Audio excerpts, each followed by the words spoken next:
Why are people so depressed? They're depressed because much of what we're enjoying, the fruits of our cheap lifestyles, of our cheap gasoline, of our cheap clothes, of our cheap shoes, all of these things, the Walmart world of cheap goods is based on exploited labor from other places. Not only is that exploited labor the pain and suffering of other people, but it's the direct result is the unemployment that's happening all over these Western countries. They're losing their jobs because they're going to Walmart and buying something that's made in Indonesia with labor laws that don't exist, often in incredibly difficult conditions, people working in factories that are really subhuman, and they will buy that instead of buying something that was made by somebody in their own town. There used to be people that made shoes, Americans and Canadians and these other places, they actually used to produce things. That's no longer the case. But it's not fair because it's based on the exploitation of other peoples. And we have to deal with the fact that this is the life that we're living. Now, the other aspect of it is we have multinational corporations, and not all corporations are evil, and I'm not going to go down that route. Not all corporations are evil, just most of them. There are socially responsible corporations, but many of them are not because they serve the bottom line. There was a study done where somebody took corporate behavior and then took the DSM, which is the Diagnostic Statistic Manual of mental diseases, and took the sociopathic personality and matched the fact that corporations mirror almost exactly sociopathic personalities.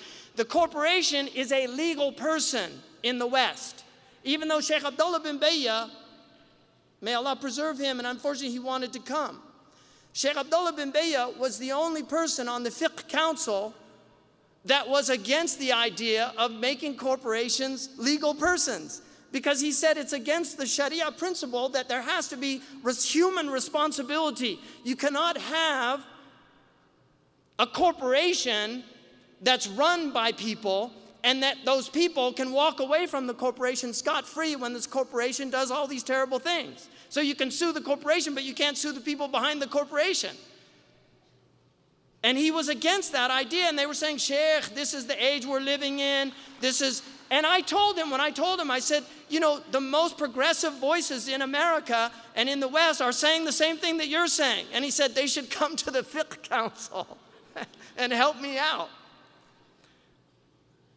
Now, we have to understand that the fact that we support these corporations is impacting our lives. And here's what I'm going to say. People say, what can I do? There's a lot you can do. And so the first thing that you can do when you go home is go on moveyourmoneyproject.org. Moveyourmoneyproject.org.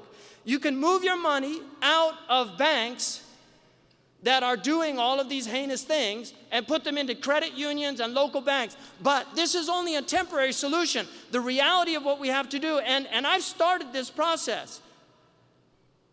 We all have to do it. You have to move your money, get it out of these multinational banks that are, listen, if you want to understand what happened in Egypt, what happened in Egypt, Tunisia, Syria, all these places, it's directly related to what happened on Wall Street.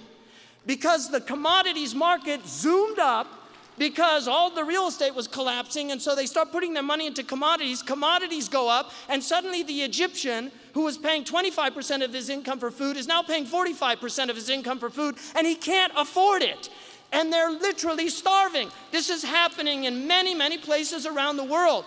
People are suffering from this unjust economic system that has to be identified. The culprits behind it need to be identified because these are real people. They have names.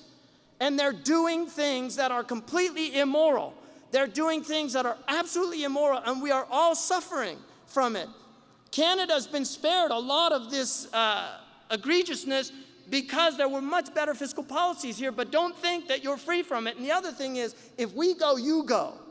So you better hope that because 80% of your economy is tied to our economy, And you should know that. So don't get high and mighty. Like I put maple syrup. I use it on my oatmeal. Canada, imported. So I'm supporting Canadian economy in my own house. All right? So what you can do is move your money, but that's only a temporary solution. Muslims need to develop their own banking systems. Anybody can open a bank if they have a charter. It's not hard to do. And banking is the biggest scam that's ever been perpetrated on people. Really, if you understand banking, you will be amazed at what they get away with, because this is the only private company that can create money out of nothing. We all have to earn our money. They just literally create it out of nothing. And so you need to understand, we as a community need to open banks, but they can't be like some of these shifty, shady things that are going on. Sharia compliant, quote unquote, right? And Canada has already tasted the bitter brunt of that, all right? So we have to we have our own banks. The other thing that we can do, we have over 50,000 doctors in the United States of America, and you've got many Muslim doctors, 50,000 Muslim doctors. And I've said this before, but when an American comedian on national TV said, I went to my doctor and he said, face Mecca and cough, and everybody in the audience laughed, you know that Muslim doctors are having an impact on this society. People put their lives in the hands of Muslim doctors every day. Muslim doctors are paying hundreds of millions of dollars in insurance every month. Who are they paying it to? They're paying it to Blue Cross. I thought we didn't believe in crosses. Really, they're paying it to Mutual Insurance. They're paying it to all these companies. We have a system called takaful, which is superior to this insurance system, where you're investing your money. And then if something happens, then the money comes out of that. This is a superior system. You would get people from other faiths and non-faith people, they would want to be part of this, because they wouldn't be just losing their money every month, but getting something back. We need Muslim insurance companies. All you people in here are paying auto insurance. Where's the Muslim insurance company? That could be a non-profit insurance company. That could be giving back to the community. Where is it? Where's our creativity? Why aren't we thinking economically? We're literally spending, we are spending so much money on these societies, and what are we getting back for it? Reasonably good governance, pretty good roads, good amenities, nice municipalities, but much of it is being squandered on companies that are doing terrible things. They really are. And if you read the fine print in a lot of these insurance companies, it's amazing what they get away with. All you have to look is what happened to the people in Katrina who they had insurance against hurricanes, but because the dam broke, they blamed it on the dam and said, oh, it wasn't the hurricane. And people lost their houses. I mean, this is totally unethical. The Quran is about giving people respite until things are easier for them. Muslims don't foreclose homes. Really, bank robbers don't chase people out of their homes, but bankers do. Really.